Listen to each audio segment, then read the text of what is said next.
Who cried? I definitely cried. I just had to wipe my face of all those fucking tears. Okay, so this episode, they basically ended the fight. They got Kaguya. They sealed her up. Man, the animation looked pretty good when the hands closed up on Kaguya, but it looked kind of different when they closed. It missed Kaguya, and I thought in the manga, if I remember correctly, it looked like when Kishimoto drew the panel as if the hands slammed her, and I thought that was a lot more epic. I was like, oh, she's crushed, but it's like they missed her, and then you see Kaguya, and she's like, oh.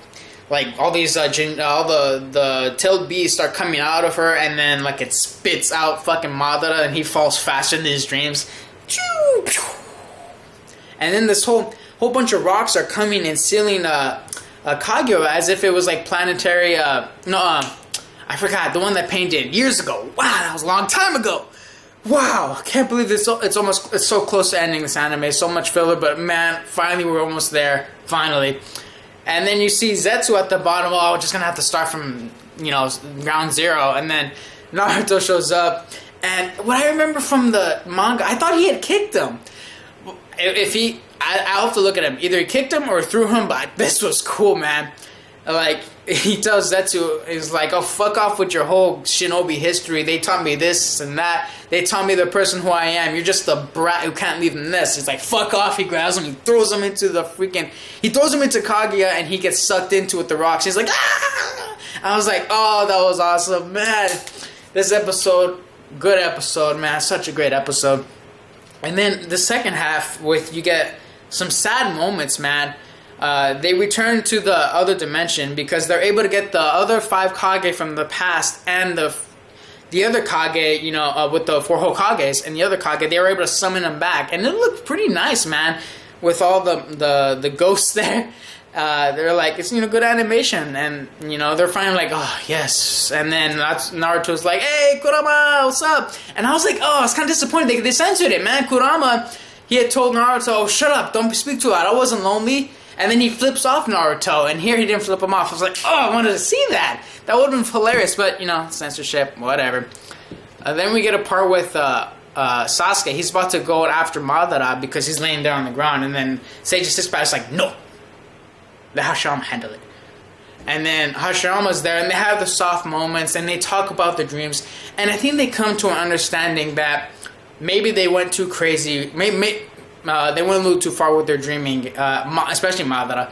He took it too far. Your dream should have ended when you die, and your dream continues when you are able to implant that dream into the people that you influence. And then Madara says, oh, that would have been bad for me because I would have still failed because I never liked anyone behind me.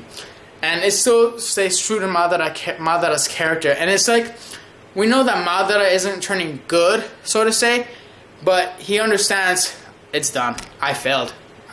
My dream's done. He still has the same dream, but he's sad that it failed. And then Hashirama said, hey, maybe we could be war buddies in the afterlife. And he's like, oh, that sounds good. And he passes. And like, really touching moment. I love Madara as a villain, man.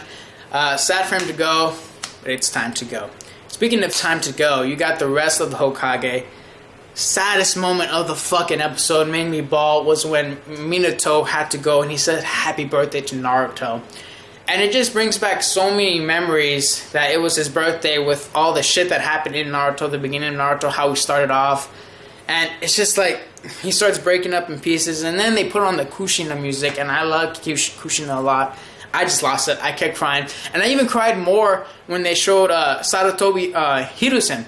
And they show him going back. And I'm like, oh, I loved him back in part 1, man. You see Hashirama, he's going back. Did they show...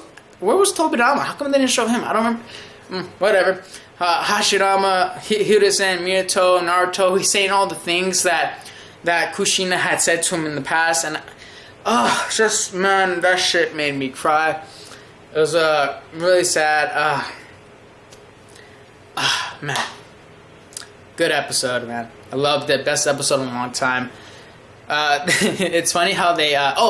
Okay, here's what I didn't like. They showed Obito and Kakashi. He's like giving him back his Mangekyo Sharingan, the ass pull of the century. Everyone got pissed off about that during the manga. I was like, the funny thing is that he's able to help, without Kakashi, I don't think they can beat Kaguya. So her defeat was based off an ass pull, a big time ass pull. But I didn't really give a shit. anymore now because it's happened. Whatever, fuck it. Whatever, fuck it. I'm being a fantard right now. But what I didn't like was that I didn't really care that Obito was there with Kakashi. I'm like, come on, let's get out of here already. Come on. So many conversations between you already. We get it. You're butt buddies. You've made up. Mwah. Go. Bye, Obito. You're dead, dead, dead. Goodbye. Ugh, that was it.